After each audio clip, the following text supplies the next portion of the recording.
ஆமென். அல்லேலூயா. உங்கள் யாவருக்கும் என்னுடைய அன்பின் வாழ்த்துக்கள். நீங்கள் யாவரும் சுகத்தோடும் சுகநல ஆரோக்கியத்தோடும் இருக்க வேண்டும் என்று உங்களை மனதார வாழ்த்துகிறேன். ஆமென். அல்லேலூயா. இன்றைக்கும் இயேசு கிறிஸ்து நமது ஆண்டவர் ஒரு கிராமத்தில் பிரவேசிக்கிறாங்க. ஒரு கிராமத்துக்கு போகிறாங்க. அங்கே மார்த்தாள் என்னப்பட்ட ஒரு பெண், ஒரு ஸ்திரீ அவங்கள அங்கே வீட்டில் ஏற்றுக்கொள்கிறாங்க. அப்போ ஆண்டவர் வந்துட்டாரு அப்படின்னு சொல்லி என்ன பண்ணுறாங்க, வீட்டில் பற்பல வேலைகளை என்ன பண்ணுறாங்க, உடனே சமைக்கணும், அதை செய்யணும், இதை செய்யணும்னு சொல்லி ஓடி ஆடி வேலை செஞ்சுக்கிட்டு இருக்காங்க. அந்த மார்த்தாளுக்கு ஒரு சகோதரி இருக்கிறாங்க. அவங்க பேர் மரியாள்.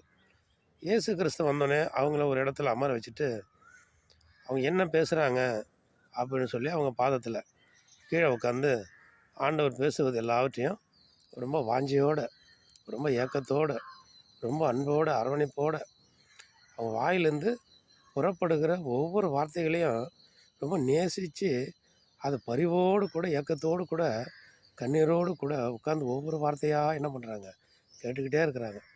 அவர் இனிமையான வார்த்தைகளை பேசுகிறார். தன்னையே மறந்து அந்த வார்த்தைகளை கேட்டுக்கிட்டே இருக்காங்க. நிறைய பேசுகிறாங்க. ஏன்னா ஆண்டவருடைய வார்த்தைகள். அவர் அன்புள்ளவர், அவர் பாசமுள்ளவர்.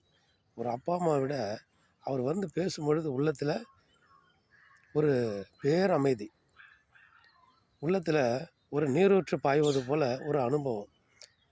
இதை கேட்டுக்கிட்டே உட்காந்துருக்காங்க மரியாள், மார்த்தாளுடைய சகோதரி. இவங்க என்ன பண்ணுறாங்க, பற்பல வேலைகளை செய்கிறாங்க. அவங்க வந்துட்டாங்களா, நம்ம சமைச்சு கொடுக்கணும், அது பண்ணணும், இது பண்ணணுன்ட்டு என்ன பண்ணுறாங்க, ஏதோ ஒன்று பண்ணிக்கிட்டே இருக்கிறாங்க. எல்லாம் முடிஞ்சு அவங்க வந்து ஆண்டவர்கிட்ட சொல்கிறாங்க, இயேசு கிறிஸ்துகிட்ட, ஆண்டவரே, நான் இவ்வளோ கஷ்டப்பட்டு நீங்கள் வந்துட்டீங்கன்னு சொல்லி இவ்வளோ வேலைகள்லாம் செஞ்சுக்கிட்டு இருக்கேன்.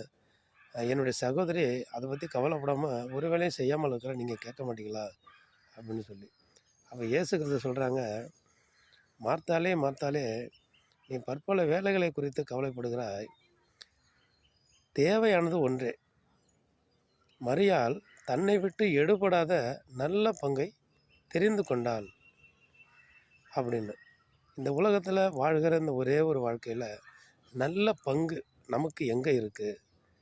இந்த பூமியில் நம்ம கஷ்டப்படுறோம், சம்பாதிக்கிறோம், பேங்கில் சேர்த்து வைக்கிறோம். இது நல்ல பங்கா?